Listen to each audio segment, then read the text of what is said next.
so much air element that my body begins to fade. My name is Matty Davis. I'm an artist and choreographer who's working on a project called Dino Die, The Highline, co-commissioned by Frieze and Highline Art. Welcome to the Highline, everybody. Welcome to the Highline, everybody. Showtime, showtime, showtime at the Highline, showtime at the Highline. I was particularly interested in participating in Matty's performances because he genuinely is working collaboratively. He has, of course, predetermined goals and things he's interested in exploring, but there's a lot of spaciousness for performers like myself to fill in the blanks and create their own sort of fantasy inside of the work that I find really exciting.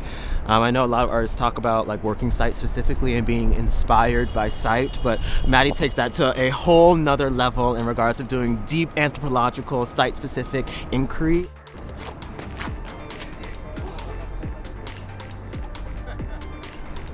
This version of Desire, my carbon would read, fuck! Dino Die is a work that's about succession between bodies, or the way in which we can carry each other forward, and that's both literally and figuratively. It's predicated on this 4-part choreographic score that each performer in the work has to navigate. This one is trying, this one is trying, this one is trying.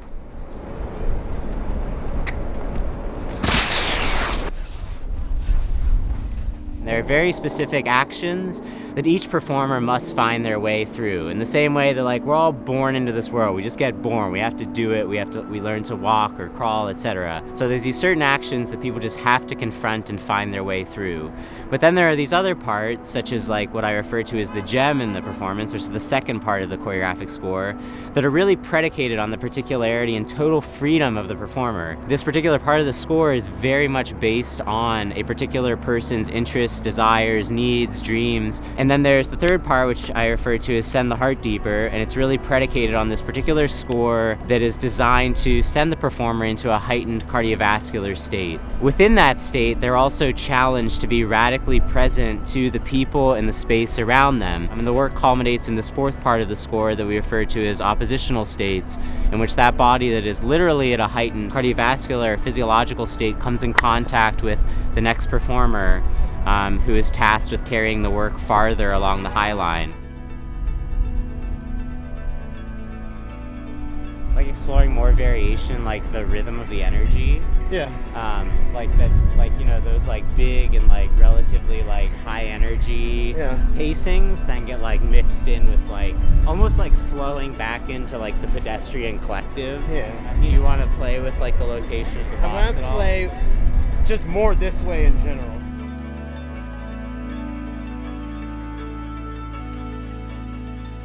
I think something that's really special about this work is that the audience is a incredibly important part of the experience. The audience has a lot of choice about whether or not they want to move as close as possible to the action. They can move close to me, I can move close to them, we can interact, and we can have this experience of the heart together.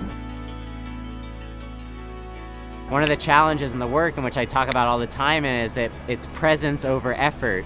So presence always needs to be sort of the performer's priority. They always need to be seeing not only with their eyes, but their ears, and proprioceptively with their bodies. And I think that those brushes of near collision or intimacy with a stranger, they open up these real pockets of raw experience with another person that's really beautiful. I think that awareness of others around you and your own proximity, it remains this space that is always unknown and always being shaped.